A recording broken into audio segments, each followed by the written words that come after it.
প্রথমে কুন্তলদা কিন্তু স্বীকার করে নিলেন এবং এটাও বললেন যে অমিতদার হাত ধরে তিনি এখানে আসেন, এবং কুন্তলদা স্বীকার করে নিলেন যে কোথাও না কোথাও প্রচারের আলোয় ক্রিকেট অনেক বেশি এসে গেছে এবং হয়তো সেই জন্যই ক্রিকেটের সাকসেস গুলো আমাদের সামনে অনেক বেশি আসে, এবং সেটা বাণিজ্যিক কথাও তিনি বললেন। পাশে রয়েছেন অমিতদা।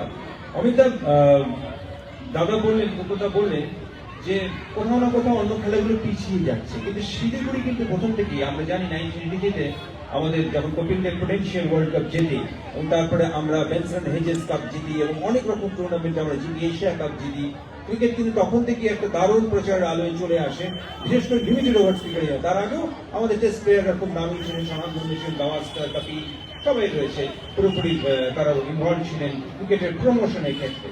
কিন্তু আমরা দেখতে পারি যে ইদানিংকালে ক্রিকেট অত্যন্ত জনপ্রিয় হয়ে গেছে এবং তার মধ্যেও টেবিল টেনিস কিন্তু শিলিগুড়িতে সবসময় তার মুখ উজ্জ্বল করে গেছে বছরের পর বছর। পাশাপাশি কিন্তু ক্রিকেট চলেছে, ক্রিকেটের প্রমোশনে চলেছে।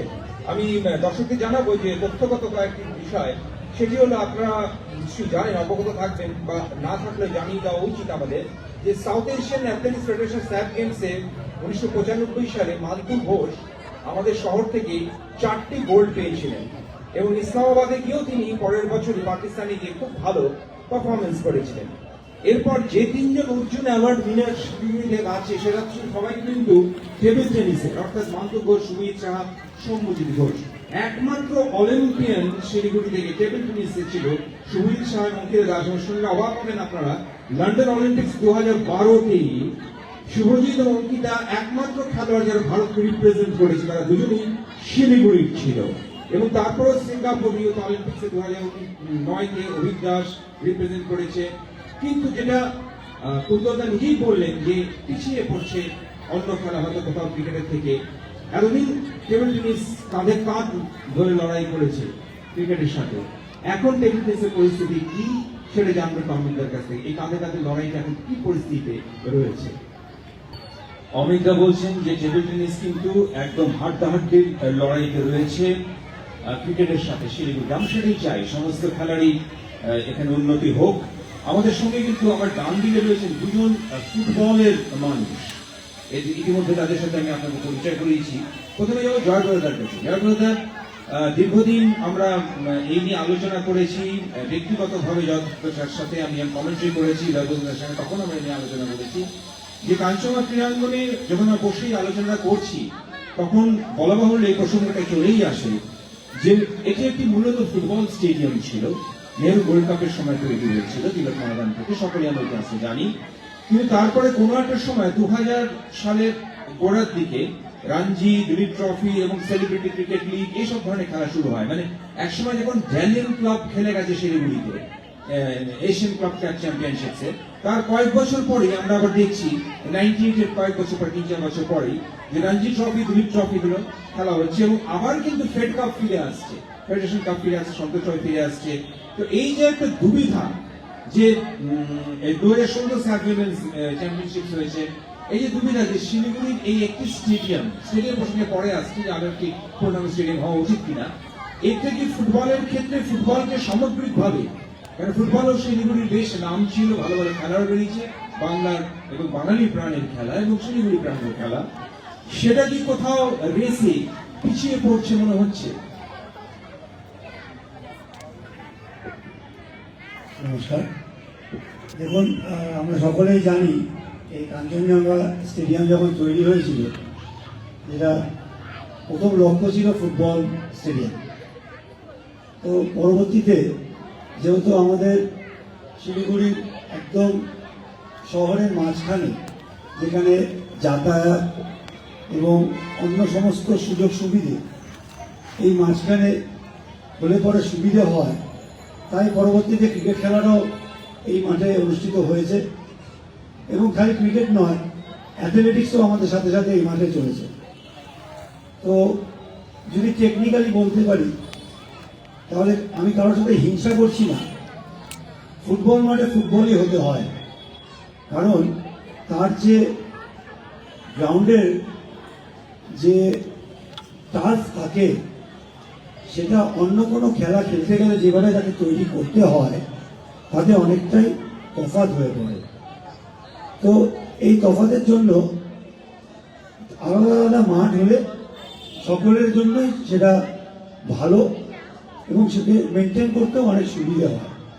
তো যেহেতু আমাদের শিলিগুড়িতে একটা মাঠের সমস্যা বরাবরই আছে, তাই আমরা সকলে মিলেই একসাথে মাঠটাকে শেয়ার করি এবং সব রকম খেলাকে এখানে প্রাধান্য দেওয়া হয়, যেটা ঠিক আছে।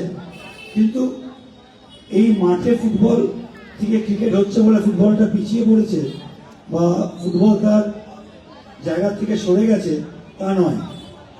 আমরা আসলে কি হয়েছে জানেন তো, আজকাল আমরা প্রত্যেকে যারা এখানে আছি দেখবেন প্রত্যেকের ঘরে সন্তান একটি করে। আগে প্রত্যেকের ঘরে সন্তান বেশি থাকতো এবং সেই বাচ্চারা, বাড়ির ছেলেরা বাড়ির মেয়েরা কোথায় যাচ্ছে অত প্রত্যেকটা স্টেপে স্টেপে কেউ নখদর্পণে খবর রাখতো না। কোথায় গেছে, ওই পাড়ার মাঠে ফুটবল খেলছে, কোথায় গেছে পাড়ার মাঠে ক্রিকেট খেলছে।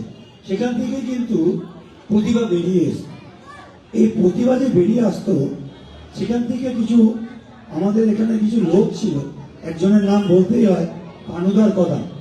এরকম লোকের খুব অভাব আজকালকার দিনে আমরা কেউ অনুভব করি, যে এই পাড়ায় পাড়ায় ঘুরে এসে ট্যালেন্টগুলোকে বেছে নিয়ে আসতো। আজকে আমি যদি আমার ব্যক্তিগত নিজের কথা বলি, আমার পাড়ার মাঠ থেকে আমাকে কলেজ মাঠে নিয়ে যাওয়ার পেছনে পানুদাই হচ্ছে প্রধান।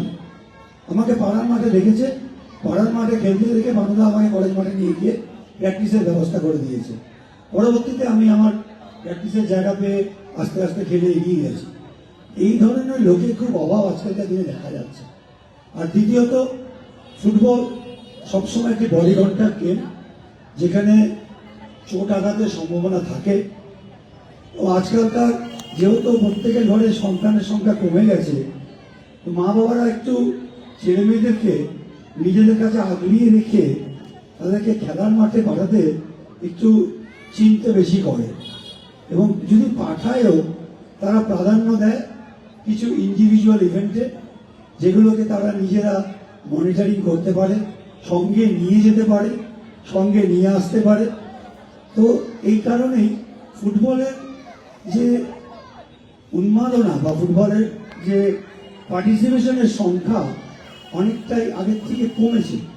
তবে আবার সাইড বাই সাইড আপনাকে এটাও বলতে পারি, প্রচুর নতুন প্রজন্মের বাচ্চারা তারা কিন্তু ফুটবলের প্রতি আকৃষ্ট হয়ে তারা কিন্তু ফুটবলে ভীষণভাবে আসছে, যেটা আমাদের দিকে একটা খুব ভালো লক্ষণ। এবং তাদেরকে আমরা যেটা আগে আমরা দেখতাম টেবিল টেনিস খেলতে গেলে, যেটা অমিতা বলছিলেন, টেবিল টেনিসে অনেক পার্টিসিপেশন, মায়েরা বাবারা ব্যাগ কাঁধে করে টেবিল টেনিস খেলতে নিয়ে যেত, এখনো নিয়ে যাচ্ছে।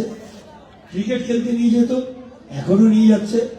বর্তমানে আমরা কিন্তু ফুটবল মাঠে সেই সিনারিওটা দেখতে পাচ্ছি, যেটা কিন্তু আমাদের শিলিগুড়ি বিশেষ করে এটা একটি ভালো লক্ষণ বলে আমি মনে করি। একদম। আমরা দেখলাম যে অমিত দাও কিন্তু বললেন যে বহু বাবা মা এখনো টিটিতে এবং সবসময়ের মতোই যে ক্রেজটা ছিল সেই ক্রেজটা এখন রয়েছে, এবং জয়ব্রতদা বললেন যে ফুটবলেও কিন্তু আমরা সেই জিনিসটা দেখতে পাচ্ছি, এটা অমিত দা খুব বললেন। এবং অবশ্যই প্রসঙ্গত পানুদত্ত মজুমদারের নাম এলো, স্বর্গীয় পানিদত্ত মজুমদারের, তার তো অবশ্যই একটা বিরাট অবদান আছে আমাদের শিলিগুড়ি ক্রীড়া জগতে। এবং সবচেয়ে বড় জিনিস হচ্ছে যে এই ধরনের মানুষের কথা উনি বললেন, এবং এ ধরনের মানুষই সামগ্রিক খেলার উন্নয়নের কথা ভেবেছিলেন, অর্থাৎ কোনো একটা বিশেষ খেলা নয়, সমস্ত খেলার উন্নয়নের কথা ভেবেছিলেন। স্টেডিয়াম নিয়ে যখন কথা হচ্ছে তখন একটু জয়ন্তদার কাছে যাব।